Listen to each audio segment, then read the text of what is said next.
जब सुने के होई भोजपुरी गाना, बस बजे के चाही गाना।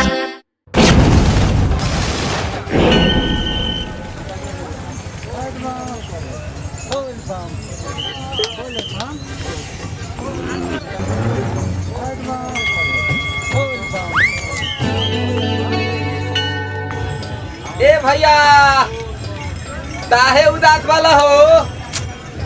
का कोही रे, देखना बड़ी लाइन लागल बा। लाइन लगल बा तो दा ना, तू है भिरिया में दल चढ़ा दो। उजा जल चढ़ता कि भांग चढ़ता? था बुझ गई नी यही थे थावन में बाबा बाबुलाई लहलन। अरे तो एकर कोनो उपाय बा? बानू इनता ते दो थल दली पियावे ते परी। का रे? अब थू ना।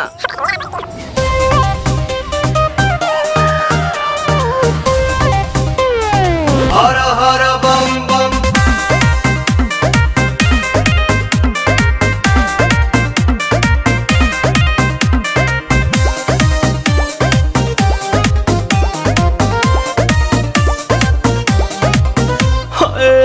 टेंशन में रहतानी काहे भोले दानी, अभांगा जा छोड़ दी साफा, लइकन के कहल मानी, ताजा ताजा लाइल बानी, अखिया खोली देख ली ना, पीली पुदीना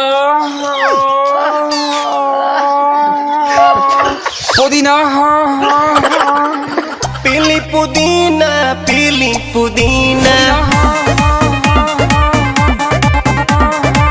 सावन भरही असो भंगिया के बिना।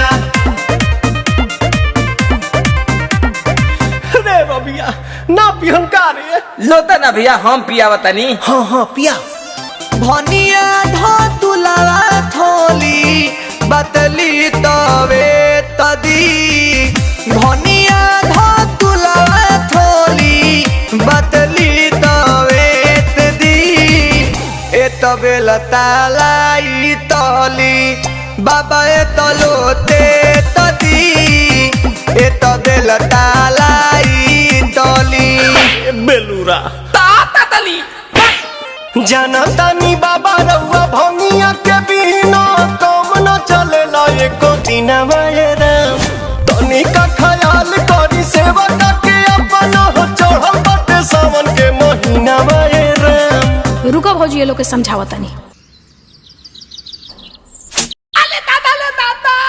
अरे झूठो के भीड़ बाड़ा कइले हो, सभे के बाड़ा झुरइले हो, झूठो के भीड़ बाड़ा कइले हो, सभे के बाड़ा झुरइले हो, तोहर बिगड़ल काम बन जाई छन भर में, बाबा के शहर में जादेव घर में, बाबा के शहर में जादेव घर में, बाबा के शहर में। ये बतिया ढंग से ना बोल तू, जाना जल्दी। पुदीना